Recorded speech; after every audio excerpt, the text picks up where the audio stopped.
welcome to everybody and good Shabbos. Today we're going to continue our discussion that we began last Friday about the renewal of the covenant. Did Jesus create Christianity? And the fact is that he didn't create a new religion.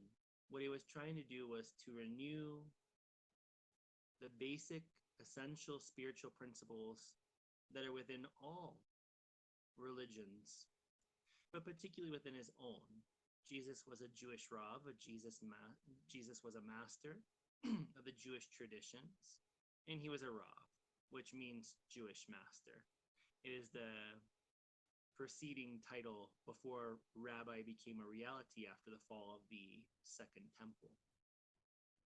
So, as we talked about last week, you can go back to that video to watch it, part 1 of Renewal of the Covenant. And you'll see that Jesus very clearly and unequivocally in that presentation, and also in other verses that we didn't even bring up, he states that not even a letter of the law of the Torah can be left off. So he's definitely sinking in and saying that I have not come to change something. Because the stress in modern Christianity is that there is this new covenant in Jesus's blood, so to speak, which Jesus did not teach. He taught a renewal of the covenant. He came to fulfill the Jewish covenant with God, not only for Jews, but for all of humanity.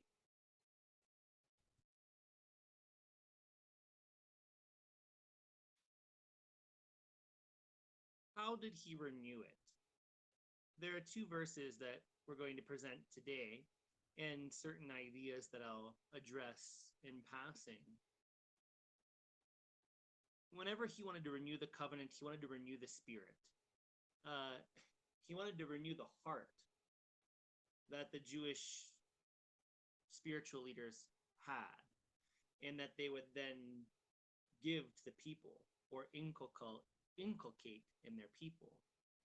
So, more important than law to the letter was the spirit for Jesus. He was very much concerned about the condition of one's heart. And he even speaks that here in this next lesson. So a lot of what he criticized, he didn't criticize the Jewish religion. He criticized the temple establishment and some of the Pharisees that were really adding man-made things to their rule. There's something called loosing and binding, in which Pharisees were the legal aspect. They would interpret the law.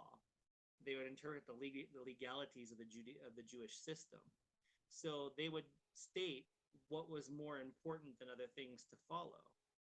So Jesus said, I give you the power to loose and bind to his disciples before he left this earth. He gave that charge to his own apostles. And that's very important to understand, because a lot of people think that what he was saying is that I give you the power to forgive sins. And that wasn't what was happening.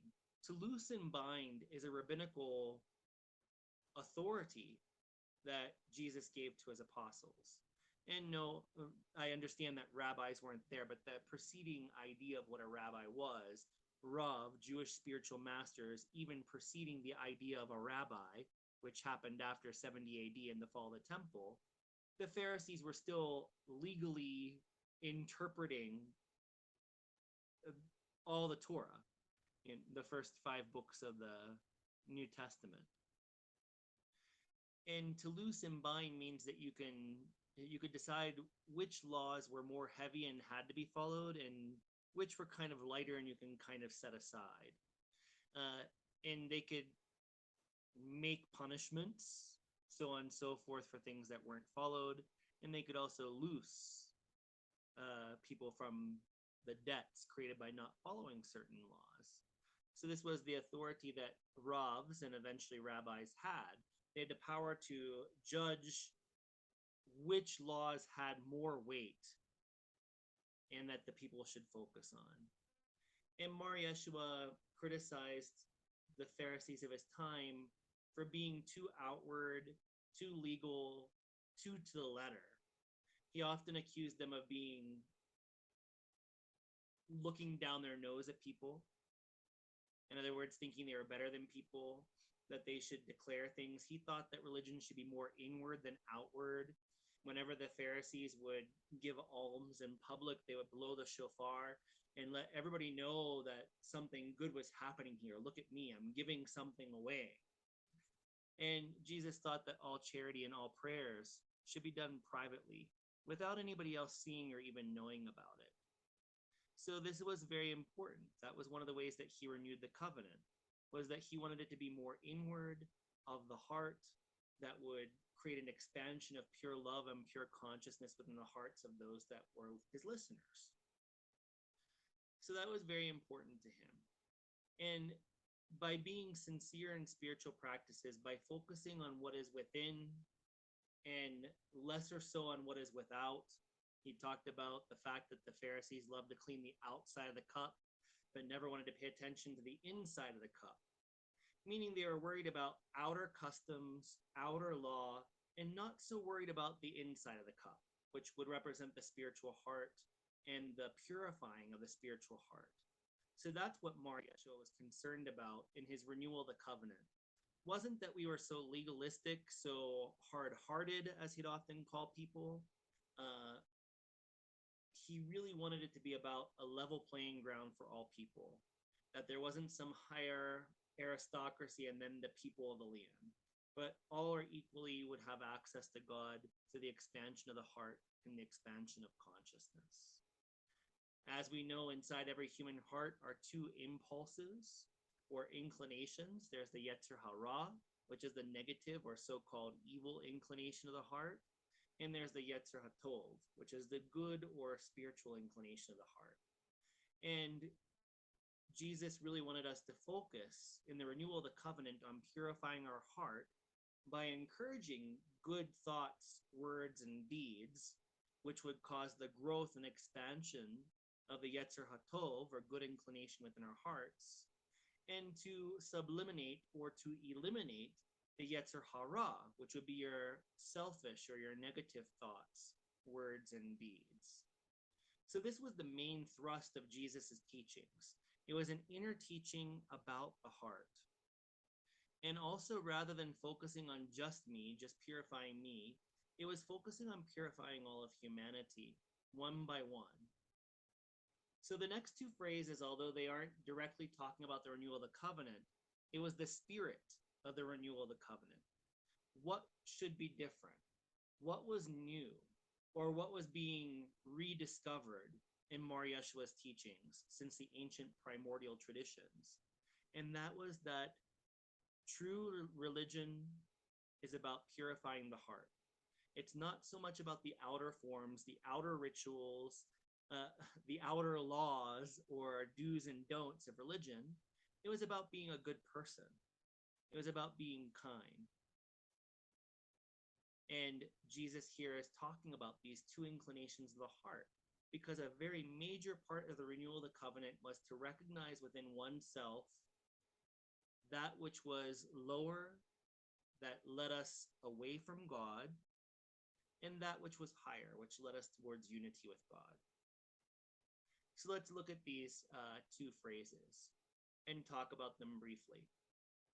So there's the very famous phrase, Devarim, about serving two masters. It appears in both Luke and Matthew, and we have the Lucan version here on the screen. Luke chapter 16. Whoever is faithful in a very little is... Oh, sorry, that A is part of the Bible translation I used.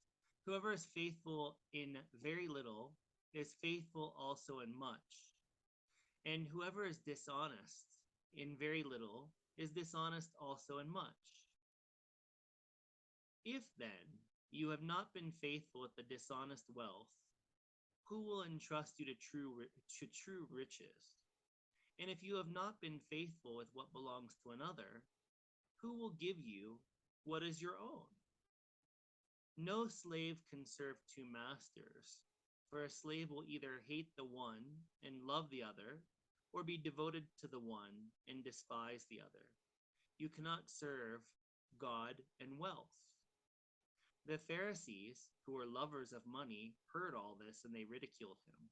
So he said to them, You are those who justify yourselves in the sight of others, but God knows your hearts. For what is prized by human beings is an abomination in the sight of God. So this comes from a whole conversation. When you go to Luke and you read the paragraphs that precede this, you're going to see that Jesus is talking with the Pharisees and he's criticizing them. There's a discussion going on. And here, Jesus is talking about money. It's very obvious that on the surface level, he's talking about money. There are many things that the Pharisees did. The temple establishment was buku rich, and the people of the land were very, very poor. And like many religious systems, the people of the land had to come to the very special spiritual elite and give them money, and then rituals would be done to release their spiritual debts or sins. So, and like we just talked about before we read this verse, there's a very famous thing that when the Jewish Pharisees would go out into the streets, they would blow their shofars, the ram's horn, to let everybody know to stop and look at me. And then they would say, "Oh, here's some money, oh poor peasant." you know, they were showing off that they were doing a good deed, because the way that they posed it was that we're setting an example of how people should behave. But Jesus didn't like that, because he felt that it was kind of looking down your nose at somebody, and that you just wanted to do something spiritual to be seen so somebody could say, "Oh, you're so spiritual." So here, that's what Jesus is criticizing in verse 15 here. You are those who justify yourselves in the sight of others, but God knows your hearts. In other words, he's saying you're giving this charity, or you're doing this spiritual deed, or you're preaching in the streets to look good in front of people, to be praised by people. But God knows in your heart that what you're showing on the outside doesn't match the inside. So that's the problem. What's prized by human beings? Praise, recognition, honor. And all those things only increase the human ego, which is an abomination to God. The more ego we have, the farther away we are from spiritual union with the divine. Basic tenet of most spiritual paths. So here, Mar Yeshua might be considered, people can take this verse to an extreme. You cannot serve God and wealth. Well, nobody can do anything for anybody if you're poor, right? So if we're expected to help the ill, help the poor, help the elderly, what are you going to help them with? Your good looks? You're going to need some money. So it's not that money is bad. Everybody needs money to live in this world, both in the past, in the present, and probably far into the future too. So it's not that money is bad, it's how you treat money. It's how you relate to money, the relationship you have with money. In here, just like in many forms of religions, I don't want to name names and be that guy, but a lot of people, the spiritual aristocracy of every religion is expected to be given money. They are special. They are above the common people. They are the ones that communicate with God. And if you need forgiveness or you need blessing, then we need some money. Cough it up. That is what Jesus is criticizing. Is that in this scenario that he's discussing with the Pharisees, that he's criticizing them about, they're more worried about the money than they are about God. And that is the problem. Money in itself is not dirty, it's not evil, it's not of the devil. Everybody needs money to do good things. But just like water, you can hydrate your body with water, you can drown somebody with water, right? You can save somebody's life by giving them water, or you can drown somebody. The same thing, money can be used for good things and bad things. And here Jesus is criticizing when you prioritize money over true spiritual teaching. So, serving two masters. You could interpret this two different ways. Number one, you can't serve two masters. We can relate this to the covenant, the renewal of the covenant. There was an older covenant, and then Jesus was suggesting a radical reformation of Judaism, or at least the attitude with which Jews should demonstrate and show their faith to the world. So you can't do the old way and this new way. You can't be all legalistic and all of the heart. And isn't that what modern Christians do, right? Oh, Jesus is forgiving. He forgives all sins, but hey, you can't be gay. You can't be a woman. You can't do this. You can't do that. I mean, if you looked at all the things in the Old Testament that you can't do, you're going to hell for a lot of reasons. So the renewal of the covenant was about, hey, let's just focus on making our hearts good, being a kind, compassionate person. So you can't serve two masters, and many modern Christians do because they focus on this forgiveness of Jesus, the goodness of Jesus. But yet the whole basis of Christianity was grounded in the Old Hebrew Testament, which stated a lot of law and what you can't do. I mean, so it's you can't serve two masters. You have to decide what you're really following and what that means to you. But also another thing is you can't serve two masters. You can't serve two yetzers. You can't let two yetzers rule your heart. And that's what most everybody does, including myself. Right? There's the yetzer hara and the yetzer hatov, the good and the bad inclination of the heart. One of them, only one could be master of your heart. But the fact is that most people in the world are not purely evil and they're not purely good. We're all a mixed bag of tricks, right? We're all a good, somebody thinks we're a saint and somebody else thinks we're the devil because of how we behave and how we interact with that individual, right? So we're all a mixed bag of tricks of both good and bad inclinations, good and bad impulses that we act on in our thoughts, words, and deeds. But Jesus is saying you can't serve two masters. So on a deeper spiritual, profound level, what this means is that we have to purify our hearts. Jesus wants us to not serve two masters, but he wants to have one master, which is the good inclination with the heart. It's like controlling your reins, the reins of a horse. A horse will go any direction if you don't have reins. So you hold on to the reins of your heart and you purposefully, consciously choose good thoughts, words, and deeds over negative thoughts, words, and deeds. And then you'll only have one master, which is the yetzer hatov, the good inclination of the heart. And whenever we subliminate the negative yetzer hara to a whisper, I believe it could also be completely eliminated. Some people don't believe that, but I do, because I have a spiritual master and I see how she behaves. She has completely eradicated it. Is it difficult? Yes. Does it take many lives to eradicate the yetzer hara? Yes. Do you have to give it everything you have plus some? Yes. But it is possible for a perfected one to be perfect, to not have the yetzer hara rule them in any way.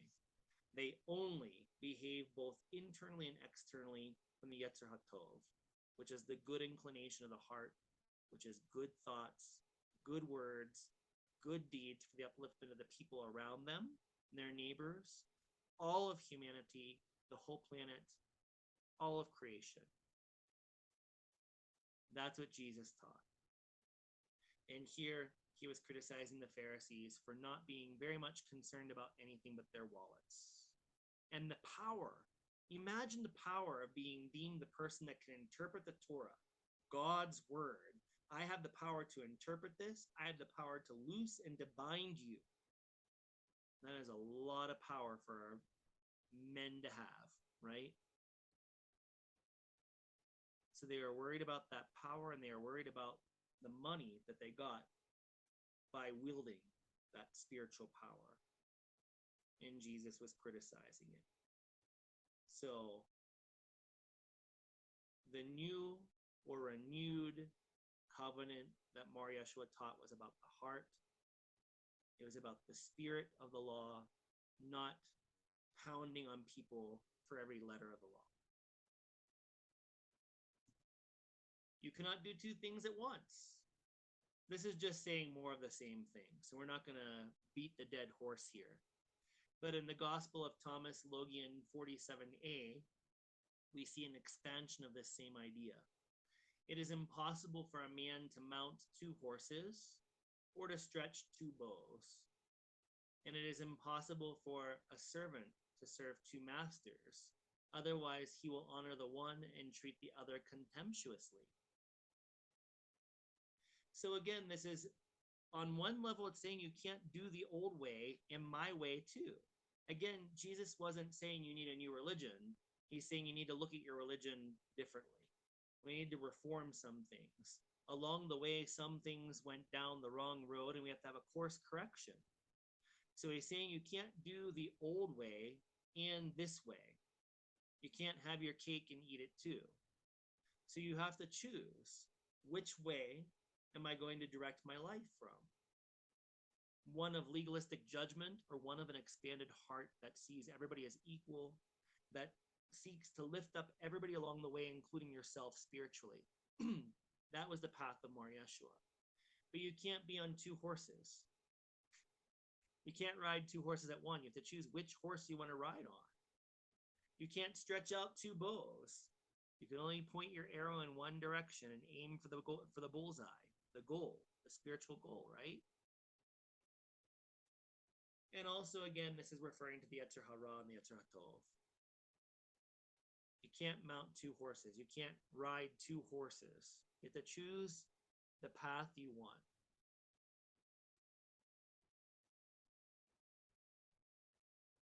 I'm not trying to encourage anybody down the right road, but to be a mixed bag of tricks in which your outside doesn't match your inside, within doesn't match without, you may as well be brave enough to just pick the lower path if that's what you really want to live in this life.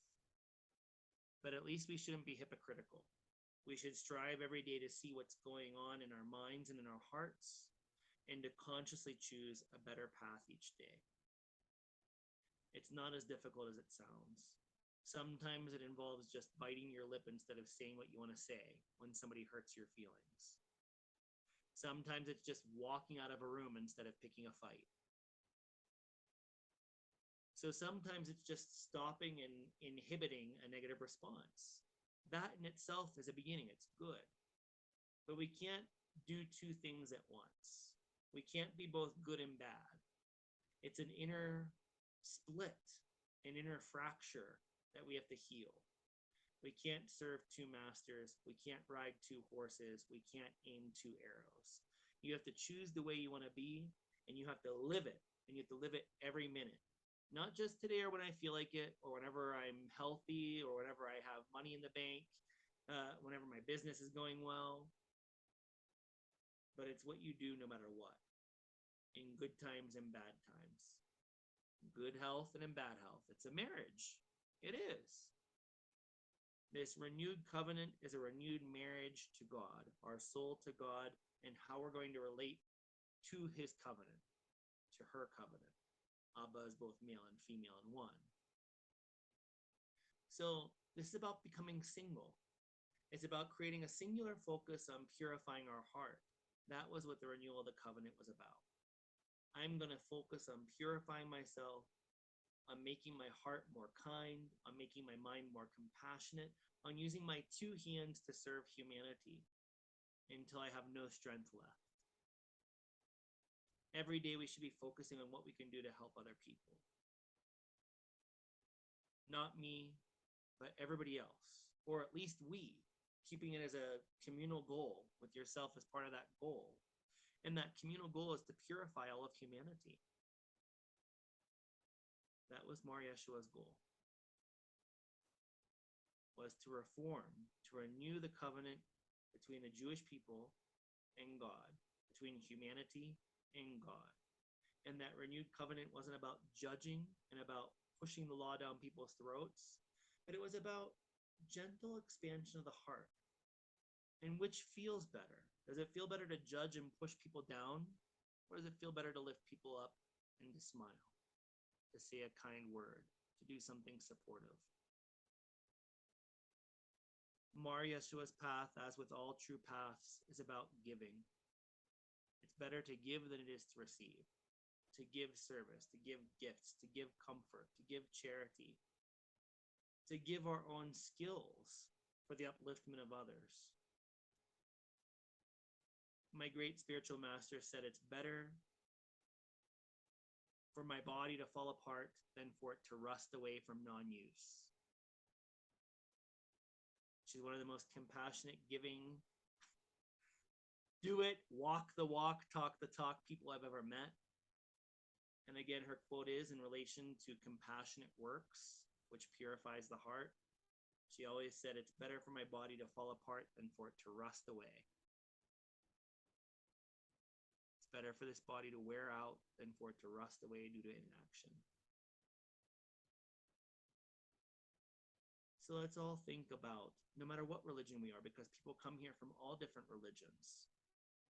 You don't need to be Christian to sit here and be part of this group. You could be Hindu, you could be Buddhist, you could be anything you want to be. It's just that if the teachings, the true teachings about Mar Yeshua are very commonplace, it recognizes a higher power and the need for us to purify ourselves, to purify humanity, to make this world a better place than it was when we showed up. When we die, we each should make this world a better place just for having been here. And that is a debt that we owe to God for our very existence. May we all be divinely successful in that personal mission.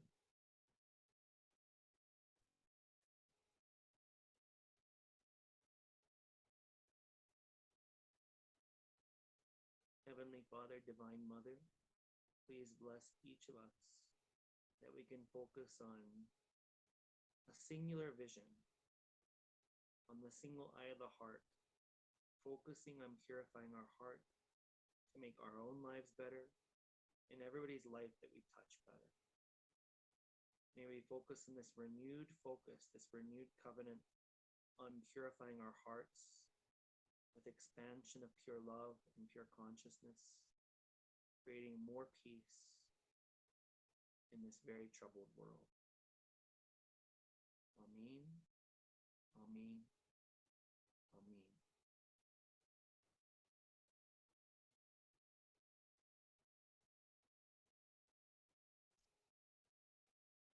Good Shabbat, everyone.